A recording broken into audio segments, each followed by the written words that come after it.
Hey guys, welcome back to Munchi Talks. எல்லாரும் எப்படி இருக்கீங்க? இன்னைக்கு நம்ம சேனல்ல பாத்தீங்கன்னா ஒரு லாங் வீடியோ அப்லோட் பண்றோம். அதுவும் ஒரு food video. So video skip பண்ணா ஃபுல்லா பாருங்க. அதோட நம்ம சேனலை புதுசாக பார்க்குறோம், மறக்காம சப்ஸ்கிரைப் பண்ணி பெல் ஐக்கான் கிளிக் பண்ணிக்கோங்க. இந்த வீடியோவில் என்ன பார்க்க போறோம் அப்படின்னு பார்த்தீங்கன்னா மாரி பிஸ்கெட்டை வச்சு ஒரு கேக் செய்யறது எப்படின்றத நான் உங்களுக்கு ஸ்டெப்பாக சொல்லி தர போறேன். ஸோ வீடியோ ஸ்கிப் பண்ணா ஃபுல்லா பாருங்க. இன்ட்ரோ போட்டு வாங்க வீடியோக்குள்ள போகலாம்.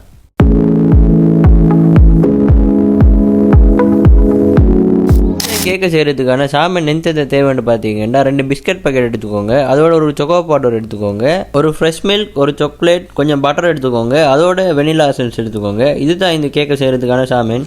இதை வச்சு தான் நாங்கள் அந்த கேக் இண்டை செய்ய போகிறோம். ஸோ வாங்க ஆரம்பிக்கலாம். ஃபர்ஸ்ட் என்ன பண்ணணும்னு பார்த்தீங்கன்னா நீங்கள் பிஸ்கட் பேக்கெட் எடுத்து பிச்சு ஒரு பிளேட்டில் போட்டுக்கோங்க. அதுக்கப்புறம் என்ன பண்ணணும்னு பார்த்தீங்கன்னா அந்த பிஸ்கெட்டை சின்ன சின்ன துண்டாக உடைச்சி இன்னொரு பிளேட்டில் போட்டுக்கோங்க. அதுக்கப்புறம் என்ன பண்ணணும்னு பார்த்தீங்கன்னா கேஸில் ஒரு சட்டியை வச்சு அதில் ஃப்ரெஷ் மில்கை ஊற்றி அதை நல்லா சூடாக்கிக்கோங்க. அதோட சீனி 250 கிராம் போட்டு நல்லா கலக்கிக்கோங்க.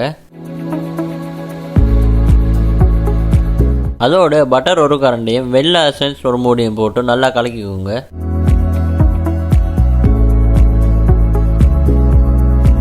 அதுக்கப்புறம் பார்த்தீங்கன்னா சொக்கோ பவுடர் ஒரு கரண்டி ஆட் பண்ணி நல்லா கலக்கிக்கோங்க.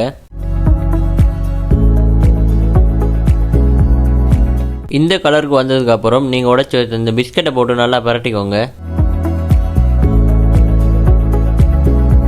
பிஸ்கெட்டை நல்லா பரட்டினதுக்கப்புறம் நீங்கள் பாஸ்கெட்டில் ஒரு லன்ச் செட் போட்டு அந்த பிஸ்கெட்டை எடுத்து அந்த பாஸ்கெட்டை போட்டுக்கோங்க. பிஸ்கெட்டை பாஸ்கெட் உள்ள போட்டதுக்கப்புறம் அதை கொஞ்சம் தட்டி சேவ் பண்ணிக்கோங்க.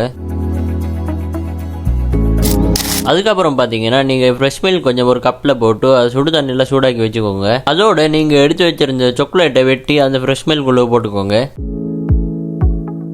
அதுக்கப்புறம் பார்த்தீங்கன்னா சொக்கோ பவுடர் ஒரு கரண்டியும் சீனி ஒரு கரண்டியும் போட்டு அதை கலக்கிக்கோங்க.